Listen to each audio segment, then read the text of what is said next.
Freddy is located 131 kilometers east-southeast of Europa Island, and has moved eastward at 11 kilometers per hour, 6 knots, over the past 6 hours.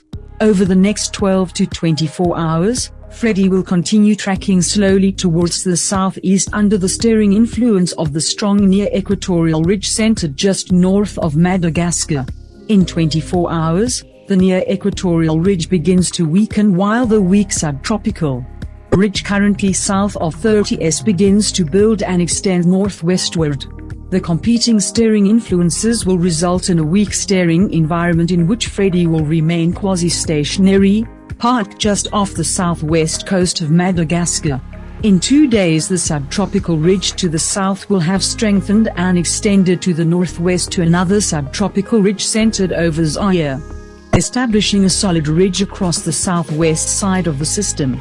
This will overcome the steering influence of the weakening near-equatorial ridge and push Freddy out of its parking spot and onto northwestward track through the remainder of the forecast period.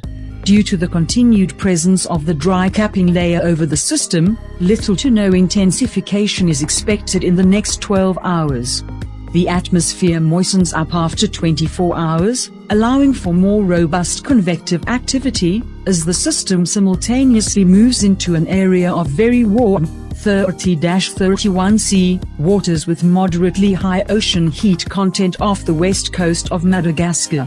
This will kick off a round of more rapid intensification over the next 2 days. After the system departs the warm pool and begins moving northeast, it will face a modest increase in southerly shear, and as the outflow and shear compete for dominance, this process will keep a lid on intensification through the remainder of the forecast. Deterministic and ensemble track guidance is highly uncertain, with large disagreements in both track direction and speed across the consensus members. All the members agree on the southeast track and quasi-stationary period over the next 2 days. But that's where the agreement ends. The US models then curve the system to the southwest and then onto a northwestward track close to Europa Island, with the GFS and JEFS ensemble showing landfall on the Mozambique coast in 5 days. Meanwhile the European models turn the system to the east, then northwestward on the other side of the consensus mean, at a much slower pace, keeping the system over water through the 5-day forecast period. The JTWC forecast remains consistent with the previous forecast philosophy and hedges towards the US models, but confidence is low due to the large spread in both the ensemble members and deterministic trackers. Intensity guidance is more well-behaved, with all but the HWRF indicating relatively slow and gradual intensification through the forecast period.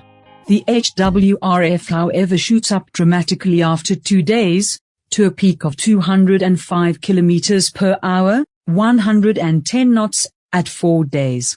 While possible, this solution is currently assessed as low probability due to the fact that the HWRF is uncoupled in this region and thus does not take into account oceanic upwelling and other factors that the coupled Combs TC model is taking into account.